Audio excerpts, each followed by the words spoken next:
ఆంధ్ర తెలంగాణలో తక్కువ ఫీజులతో high quality results ఇస్తున్న ఏకైక సంస్థ తిరుమల్ ఐఏఎస్ ఇన్స్టిట్యూట్. హెచ్చరిక అవుతుంది, కొందరికి ఖచ్చితంగా గుణపాఠం అవుతుంది. బిందు జనవరి 12వ తేదీన హైదరాబాద్ సమీపంలోని పుప్పాలగూడ స్టోన్ క్రషర్ దగ్గర డెడ్ బాడీగా తేలింది. శవాన్ని చూసినప్పుడు ఆమె ఒంటిపై దుస్తువులేం లేవు. ఖచ్చితంగా ఇది రేప్ అండ్ మర్డర్ అనుకున్నారు.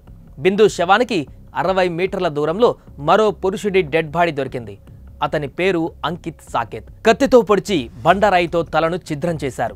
పండగ పూట పతంగి ఎగరేసేందుకు వెళ్లిన కుర్రాళ్ళు చూసి పోలీసులకు సమాచారం ఇస్తే ఈ విషయం వెలుగులోకి వచ్చింది.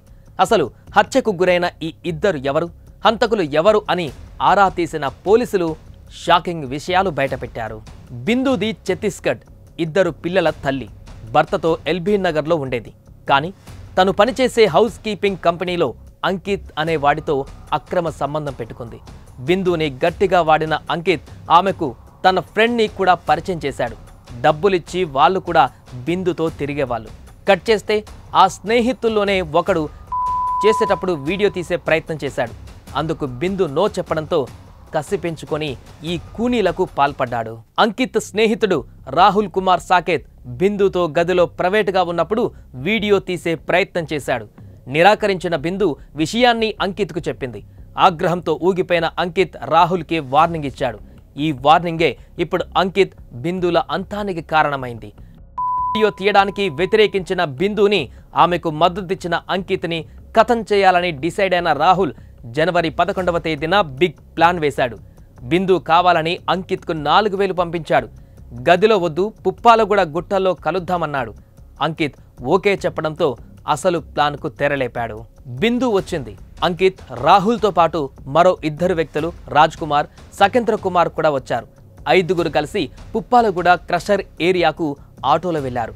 బిందుకి ఏం చెప్పారంటే ఒకరి తర్వాత ఒకరు నీతో ఉంటారు అని. కానీ రాహుల్ వేసిన ప్లాన్ ఏంటి అంటే బిందుని, అంకిత్ని చంపేయాలని. అనుకున్నది అనుకున్నట్టే చేసేశారు. గుట్టలోకి వచ్చిన బిందుతో ముందు సుకేంద్ర వెళ్లాడు. వాళ్ళిద్దరూ వెళ్లడంతోనే రాహుల్, రాజ్ కుమార్ అంకిత్ని రౌండప్ చేశారు. కత్తితో అతని కడుపులో పొడిచి తరువాత బండరాయితో అతని తలను ఛిద్రం చేశారు. ఆ తర్వాత బిందు దగ్గరకు వెళ్లారు. అప్పటికే సుకేంద్ర ఆమెతో ఏకాంతంగా ఉన్నాడు. సరిగ్గా అదే టైంలో ఆమె తలపైన బండరాయితో మోదారు. బిందు కూడా అక్కడే చనిపోయింది. డెడ్ బాడీస్ని వదిలిపెట్టి హంతకులు ముగ్గురు తమ ఛత్తీస్గఢ్, సిద్ జిల్లాలో ఉన్న సొంతూరుకు పారిపోయారు. హంతకులు ఎంత మూర్ఖులంటే తెలంగాణలో హత్య చేసి ఛత్తీస్గఢ్ పోలీసులు తమను పట్టుకోలేరు అనుకున్నారు. కానీ క్లూస్తో సహా అన్నిటినీ వెలికి తీసిన సైబరాబాద్ పోలీసులు 3 నిందితులను బేడీలు వేసి మరీ తీసుకువచ్చారు.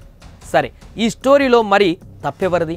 చాలామందికి కోపం రావచ్చు, కానీ తప్పు దారి తప్పిన బిందుదే.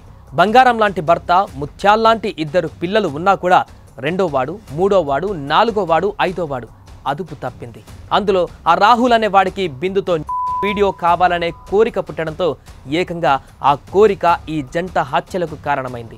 అందుకే ఫీలింగ్స్ వచ్చినప్పుడల్లా ఒకరితో రిలేషన్షిప్ పెట్టుకుంటే జీవితం ఇలాగే నాశనం అవుతుంది. మరి మీరేమంటారు? తప్పైనా ఒప్పైనా ఈ వీడియో కింద కామెంట్ చేయండి.